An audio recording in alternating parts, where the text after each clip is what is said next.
Tässä TV-uutiset, hyvää iltaa. Viro voitti myöhään eilen illalla pidetyt Eurovision laulukilpailut. Voittokappaleen esitti laulajapari Tanel Padar ja Dave Benton.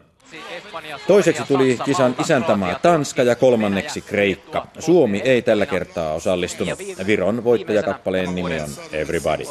Eurovision laulukilpailun voitto yllätti virolaiset. Keskiyöllä Tallinnan keskustaan kokoontui tuhansia riemuitsevia kaupunkilaisia juhlimaan voittoa. Ilonpitoa seurasi Tallinnan kirjeenvaihtajamme. Vegatore! Minä olen saksalainen! No, Vegatore!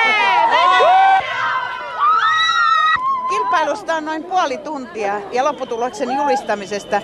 Ja välittömästi sen jälkeen tänne Tallinnan vanhakaupungin keskustaan Raatihuoneen torille alkoi kerääntyä nuoria. Voitto sai eilen Tallinnan keskustan täysin sekaisin. Lopputulosta juhlittiin enemmän kuin maan olympiavoittajia tai 10 vuotta sitten maan itsenäisyyden palauttamista. No missuinen tunne praegu on?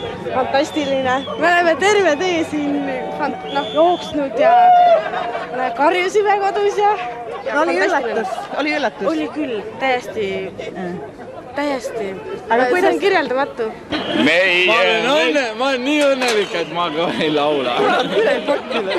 Viron ulkoministeri Toomas Hendrik Ilves suitsuttaa ja sanoo virolaisten nyt laulaneen itsensä Euroopan sydämeen. Pääministeri lupaa rahaa konkurssikypsälle Viron televisiolle ja Yleisradioneuvoston puheenjohtaja kertoo Jumalan tulleen hädän hetkellä apuun. Nyt virolaiset juhlivat ja arkena sitten pohditaan, miten 10 miljoonia kruunuja maksava ensi vuoden laulukilpailu rahoitetaan.